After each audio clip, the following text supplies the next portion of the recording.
You're 56, you've lived a full life, 3 marriages, grown kids, a midlife crisis or 2. Then you go online and start messaging an 18-year-old girl in another country. 2 months later, you're married. She calls you babe, and the internet calls you a predator. This isn't a love story, it's a warning, a shocking introduction. Let's be real, this isn't just an age gap, it's a power gap. A man in his late 50s who's lived a full life moves to the Philippines and marries a teenager. Yes, she's 18, technically legal, but something about this screams off. He claims she messaged him first, that she lied about her age, that he was just a lonely guy looking for connection. But then he adds something that changes everything. He was drawn to her innocence. That's not sweet. That's alarming. He wasn't looking for a partner. He was looking for someone untouched, someone who wouldn't push back, someone young enough to be molded. The smile that broke the internet. In one part of their video, the girl looks at him and asks, "Am I young enough to be your granddaughter?" He doesn't pause. He just smiles and says, "Actually, yeah." Then, as if that wasn't uncomfortable enough, he adds, "But you look more like my daughter." Let that sink in. This man is casually comparing his wife to his granddaughter and daughter, and somehow he's saying it with pride. He's not embarrassed. He's not second-guessing his words. In fact, he put this online, in a video for the world to see, like it's something sweet or funny, like it's supposed to be charming. But there's nothing charming about this. There's nothing romantic about a man marrying someone who could easily be younger than his own child. If your wife is 6 years younger than your son, you're not chasing love, you're chasing power, control, and a boost to your ego. This isn't a fairy tale, it's a red flag parade, a pattern of predatory behavior. This isn't the first time he's been married, or the second. It's actually his 3rd marriage. The first one? He admitted it was mainly to get a green card, not because of love. The second marriage was also with a woman from the Philippines, and now, for his 3rd round, he's chosen someone who just finished high school, an 18-year-old girl who barely knows what adult life even looks like. He keeps saying that this time it's different, that this one is real love. But doesn't everyone say that, especially after 2 failed marriages? Let's be honest, when a man's relationship history is filled with much younger women, and every story ends with "we're truly in love," people are going to start asking serious questions. And honestly, they should. Because it's not just about age, it's about why a grown man keeps chasing younger and younger partners. What's he really looking for, love or someone easier to control? She brought a chaperone. On their first date, the girl brought her mom. That should tell you everything. Her family was clearly nervous. And rightfully so. She was meeting a foreign man, nearly 60 years old.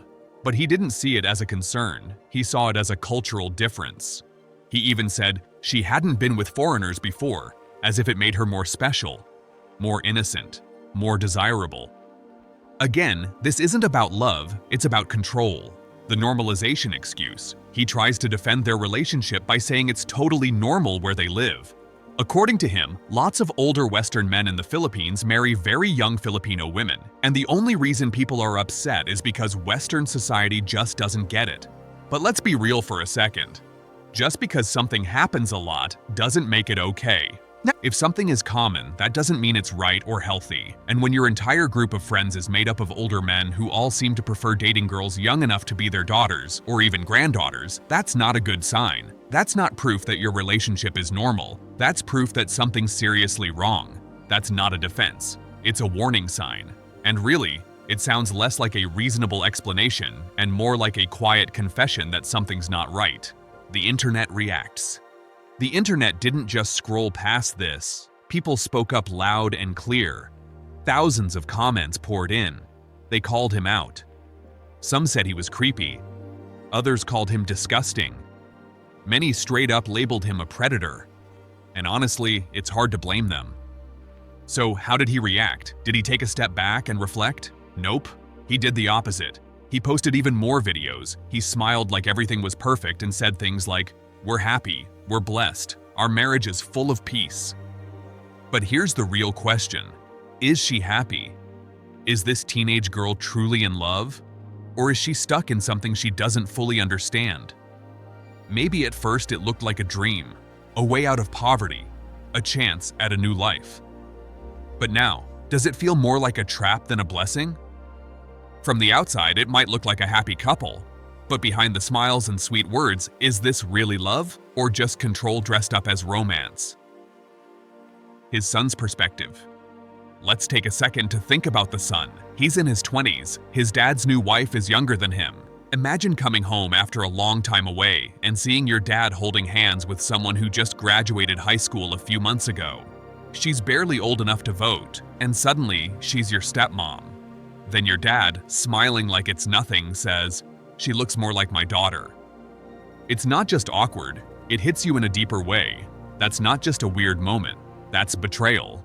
Betrayal of trust, of family, of basic boundaries. This kind of relationship isn't just between two people. It creates tension that spreads through everyone around them, their kids, their friends, their parents. It's uncomfortable, confusing, and for some, even painful. Because no matter how much they try to package it as true love, the people closest to them are left trying to make sense of something that feels completely wrong. The pastor and the Bible defense.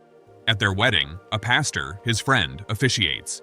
And when people question the ethics of a 56-year-old marrying an 18-year-old, the pastor says, "There are age gap relationships in the Bible." Really? That's the defense? There are also wars, curses, and plagues in the Bible. Doesn't mean we bring those back. Cherry-picking scripture to excuse modern predatory behavior is not faith, it's manipulation. The innocence obsession. Let's go back to that word. Innocent. He says he was attracted to her innocence. Think about that. Not her maturity, not her personality, her inexperience. When a grown man is looking for someone who doesn't know any better, that's not love. That's grooming. And when he proudly posts it on YouTube, expecting praise, it becomes clear he has no shame. Maybe right now, she believes it's love. Maybe she truly thinks this is the best life she could ever have. Stability, comfort, a family. But when she turns 30 and he's nearing 70, will it still feel the same? Will she start to wonder about the years she gave up, the freedom, the youth, the chances she never got to take? As time goes on and his control weakens, will the truth begin to show? Will regret quietly replace the romance? That's the part they never show. The beach photos, the matching outfits, the smiling kids, those are easy to share. But the quiet power imbalance, the awkward silences, the slowly growing resentment, that stays hidden behind the camera. Here's the truth. This isn't about true love or age doesn't matter. This is about power, money, control, and denial. It's about a grown man refusing to grow up and instead chasing someone who hasn't even lived yet. So, the next time you see one of these happy couple videos online, ask yourself, who's really benefiting here? Is it the young woman giving up her future? Or the old man trying to relive his youth with someone else's? If this made you uncomfortable, good. It should.